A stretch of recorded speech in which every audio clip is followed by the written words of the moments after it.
All right, who's too low for you, Kyle? Too low is the Rams. Too low is the Los Angeles Rams. And I mean, all their losses, except for the Arizona Cardinals game, have been one-possession games. This Los Angeles Rams offense with Cooper Kupp and Puka Nacua is one of the classes of the NFL. When you look at the top offenses, there's different styles, right? There's different styles of top offenses.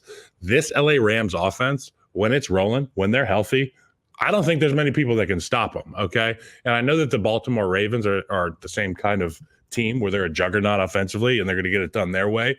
The way that they play, the way the Rams play, probably the most fun to watch, I would say. So you look at Matt Stafford, Sean McVay, the group they have at the receiver position, Kyron Williams' production. I love this Rams team. And the defense is getting better every week. Honestly, they're a young group. They get after quarterbacks. I have to agree. Yeah, they're at 19. They move up 5 spots. Where'd you move them to? I think right now they are better just with the Bucs with their receiver injuries, Seahawks with just such. Well, no, they play Seattle this week at Seattle. I'd put them probably ahead of Arizona right now. 15. Now I do know they got the doors blown off from early in the season, but it was a completely different team. You know, it truly was. When you don't have Puka, when you don't have Cooper Kupp, when they just had to deal with all those O-line injuries, completely different team in my opinion. So that's probably where I'd set them. You agree with me. But their offense right now, at full strength, they're scary. Like truly a scary offense, and points are so difficult to come by seemingly in today's NFL now. We also are prisoners of the last game we saw too. But I don't think that's. I mean, you can't fake it putting up 30 against the Vikings. That's but the Vikings aren't the most physical team in the league either. They throw but the friggin' Rams have the most physical receivers in the league. The Vikings are too little, by the way. They are little guys. They're little. Well, they got to fit on the boats together. Are any of you guys going to talk about the Vikings? Because I'm going to rip the Vikings. No, I want you to go on the Vikings.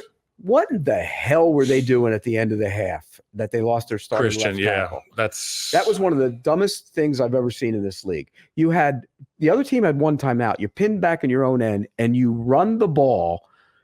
Why? What are you doing?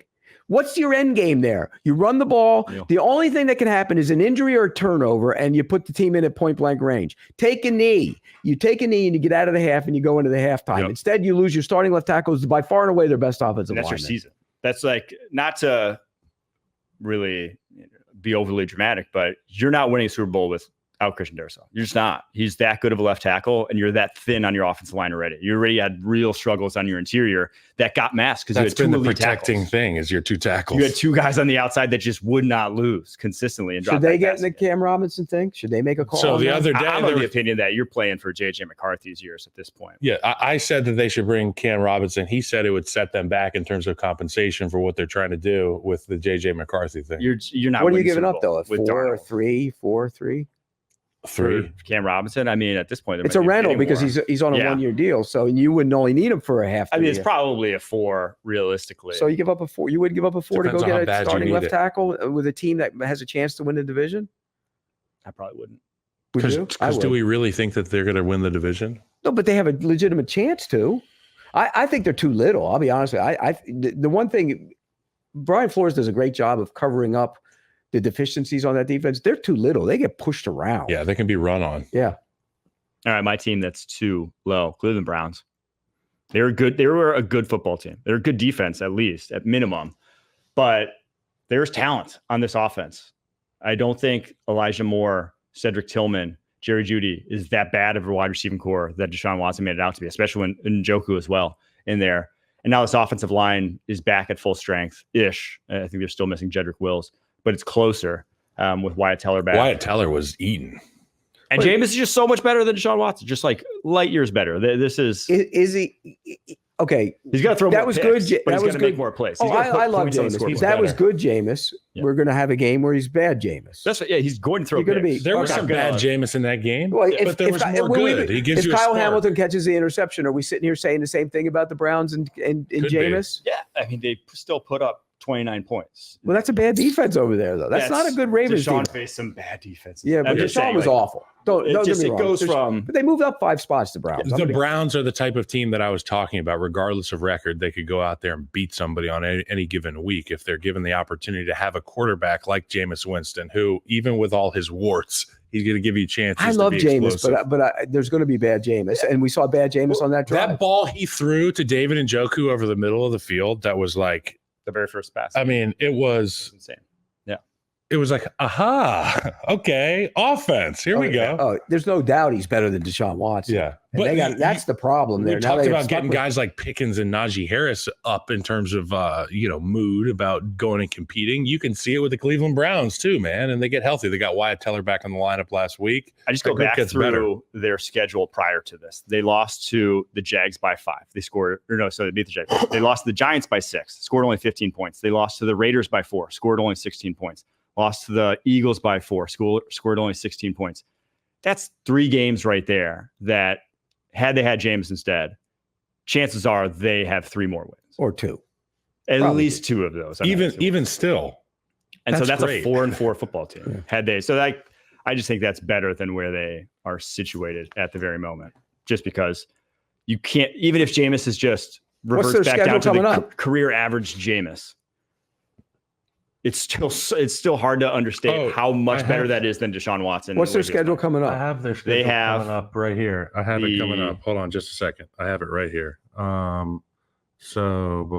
Chargers, Chargers at New Orleans, home against Pittsburgh, home against Kansas City, at Cincinnati, Miami at home, and at Baltimore. So I said, we're going to talk about this later. We don't want to get into the debate too soon, but we're going to do a debate on this topic. Okay. Right. So stay tuned if you're in the chat. Okay.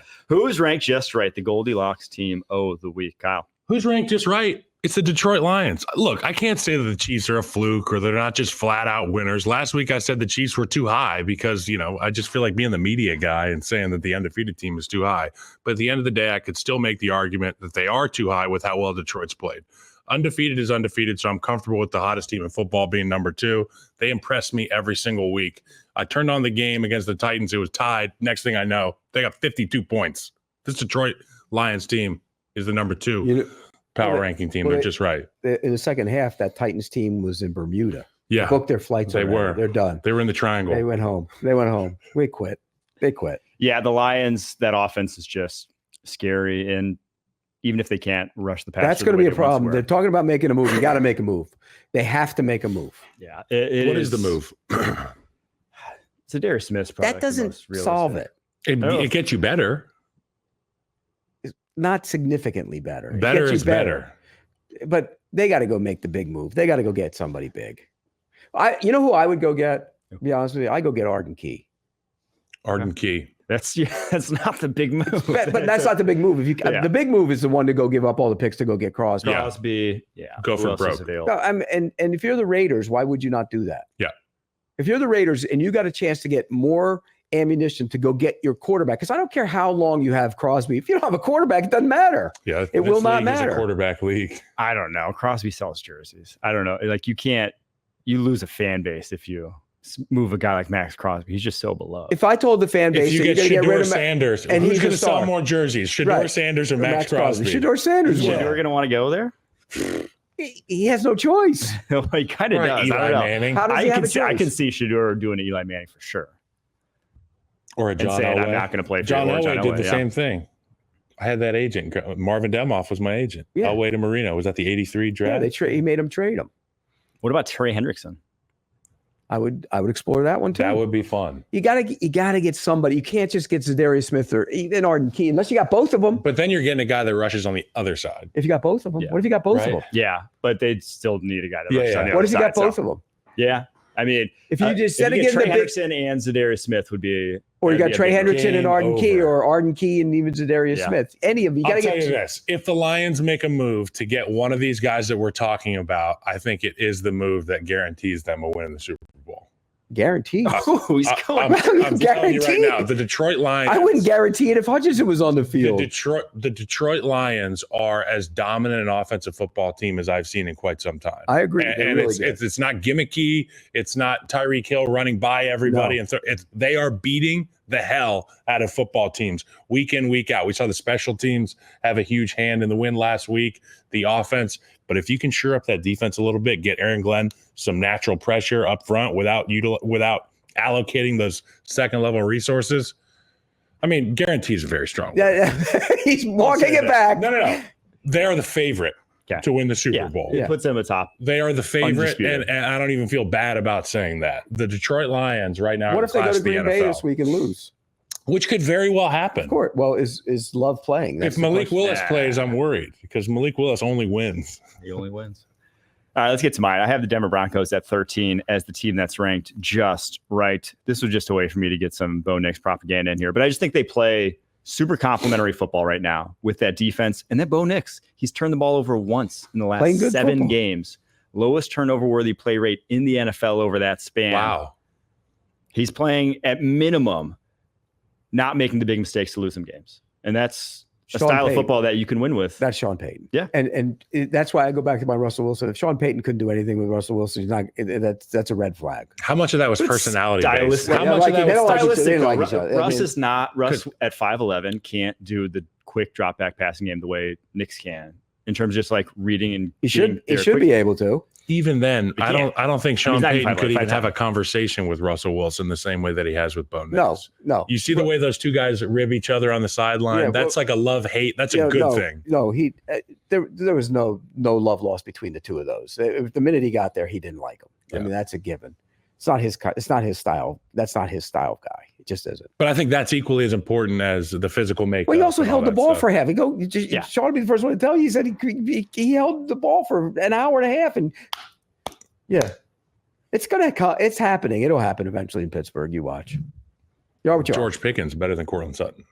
Oh yeah, And that's really why the ball's getting out quicker. He's like, I think I got a chance. Moonball City. Moonballs. But then Knicks, he doesn't take sacks. Like he just plays the kind of football And they're good on defense. that can complement a very good defense because they have a very good And they can defense run the right now. ball effectively. Yeah. So when you have since week 3, third fewest sacks, lowest turnover-worthy play rate in the NFL, 1 pick, and then they run the ball effectively, and he's a part of that too. He can run himself. Well, and where that's just they get a bad situation because if the Ravens had won last week against Cleveland, going to Baltimore, you might think, okay, well maybe they go to Baltimore against that. They're going to be in a buzzsaw this week, don't you think? that's the secondary though. Still not. I don't know. We'll see. I think that I do think that the Ravens can put up points in anybody though, and that's obviously when you have a quarterback trying to go toe to toe with Lamar Jackson. That's when mistakes happen. That's when mistakes happen.